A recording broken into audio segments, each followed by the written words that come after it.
C'est l'histoire d'un défi né il y a 20 ans de lutter contre l'extrême pauvreté qui touche les populations rurales vietnamiennes et cambodgiennes.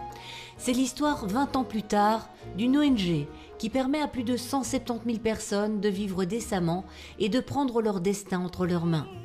C'est l'histoire de centaines de volontaires et de donateurs qui, à l'autre bout du monde, rassemblent leurs moyens et leur énergie pour que Mekong Plus poursuive cette belle aventure. Mekong Plus travaille uniquement en zone rurale parce que c'est là que la grande majorité, plus de 90% des pauvres vivent. Quand on dit les plus pauvres, ce sont des gens qui vivent grosso modo avec moins d'un demi-euro par jour et par personne. Ça fait tout de même au Vietnam à peu près 8 millions, 10 millions d'habitants. Et au Cambodge, c'est beaucoup plus, c'est quasiment un tiers de la population qui est dans ce cas. Mekong Plus travaille dans le domaine de l'agriculture, donc agronomie, élevage, création d'emplois, l'artisanat. Dans le domaine de l'environnement, on plante des arbres, on recycle les déchets, on fait du compost. Donc bien entendu la santé, l'éducation. Il y a un grand éventail. Il y a aussi dans le delta du Mekong surtout la petite infrastructure. C'est très important parce que sans un pont, eh bien, les enfants ne vont pas à l'école. Chaque année, on organise une marche ou une course de la solidarité pour que les villageois participent au financement des bourses scolaires. Donc chaque villageois court et en même temps apporte une petite pièce. Et chaque année, on a presque 100 000 participants pour ces bourses scolaires. C'est merveilleux.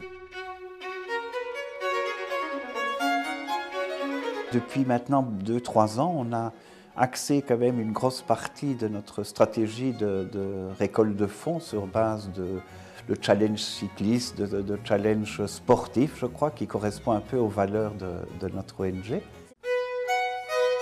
Nous voulons aller de l'avant. Je crois que les populations locales nous demandent de venir s'implanter dans des nouvelles régions, que ce soit principalement au Cambodge aussi, où il y a encore une pauvreté et un travail considérable à réaliser, qui a besoin de notre générosité pour aller de l'avant.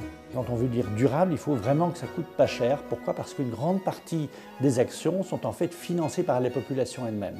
Pour toute action de Mekong Plus, on peut dire qu'en moyenne, il y a la moitié, parfois les 2/3, qui sont financés directement par les populations. On voit bien que l'argent récolté part directement vers les bénéficiaires, les villageois et tous ceux qui travaillent autour d'eux et qui forment de belles équipes qui sont vraiment au service des gens. Ce qui m'a motivée et que j'essaye de faire passer comme message, c'est que Mekong Plus, c'est vraiment le moindre centime est réinvesti.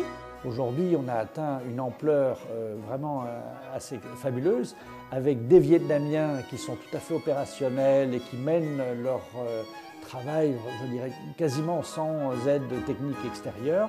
Et on fait la même chose au Cambodge maintenant, progressivement. Donc je crois que c'est une exigence. Il y a encore beaucoup de gens très pauvres au Vietnam. Il y a aussi encore beaucoup d'actions que l'on peut mener d'une manière très efficace. Je donne beaucoup de temps, beaucoup d'énergie, beaucoup d'enthousiasme, mais j'en récupère au centuple en fait, de mon investissement personnel. Vraiment, j'en récolte beaucoup.